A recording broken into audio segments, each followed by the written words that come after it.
और मैं इस वक्त की बड़ी खबर आपको बता दूं कि तकरीबन भारत के समय अनुसार 6:30 बजे गाजा पर खाली करने का अल्टीमेटम खत्म होने वाला है। 4 घंटे और इस समय को बढ़ाया गया था।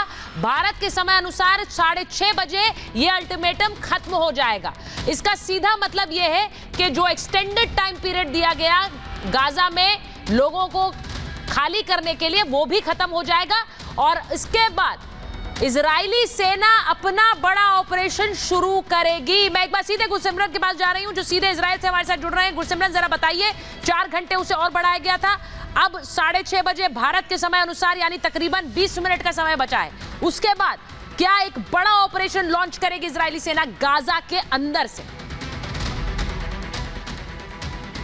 देखिए, स्वाभाविक तौर पर यह माना जा सकता है कि अब एक बड़ा ऑपरेशन लॉन्च किया जाएगा, क्योंकि आप मेरे पीछे यहाँ पर देखेंगे तो ये आपको दिखाई दे जाएगा कि किस तरह से बिल्कुल जो आर्टिलरी टैंक्स हैं वो तैयार हैं। आज इन आर्टिलरी टैंक्स की तरफ से उस तरह से ज्यादा फायर नहीं किया गया जितना कल या परसों किया गया था, यानी कि जो अतिरिक्त समय दिया गया था उस दौरान ये नहीं चाहता था, जहां तक बात इजराइल की जाए, कि ज्यादा से ज्यादा लोगों को निशाना बनाया जाए। इसीलिए यहाँ पर युद्धपोत और उसके साथ साथ जो बड़ी तैनातियां की गई थी उन्हें सुनिश्चित किया गया है, लेकिन कोई ज्यादा रिटेलिएशन आज नहीं किया गया गाजा पट्टी पर। तो आप ये समझ सकते हैं कि बिल्कुल साफ मकसद है इजराइल का कि लोग वहां से निकल जाएं, यानी कि उत्तरी जो गाजा है वहां से लोग निकलकर दक्षिणी गाजा पर चले जाएं और उसके बाद उन इलाकों को निशाना बनाया जाएगा।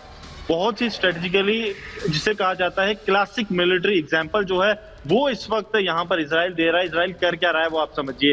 ये इजराइल की एक ऐसी जगह है जहां पर इजराइल का आयरन डोम सिस्टम काम करता है, यानी कि अगर गाजा पट्टी की तरफ से हमास के आतंकी कोई प्रोजेक्टाइल या रॉकेट फायर करते हैं तो यहां तक पहुंचने से पहले उसे निष्क्रिय कर दिया जाएगा।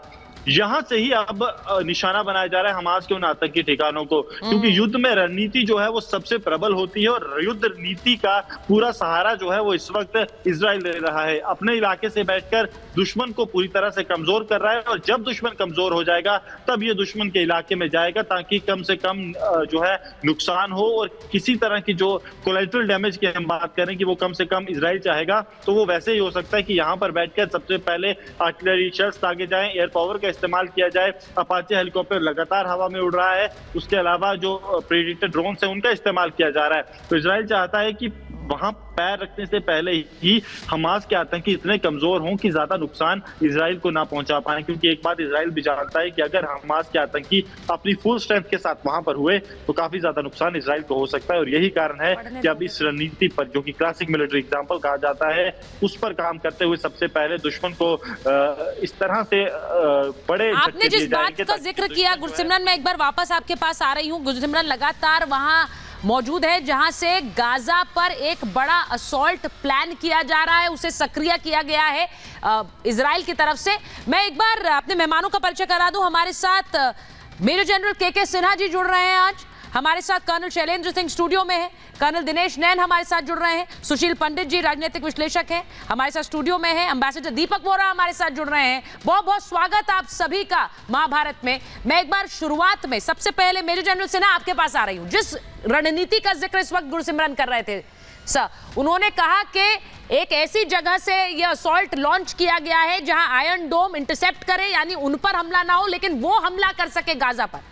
मैं आपसे समझना चाह रही हूं, ग्राउंड ऑपरेशन में इजराइल ने किस तरह की रणनीति बनाई होगी सर?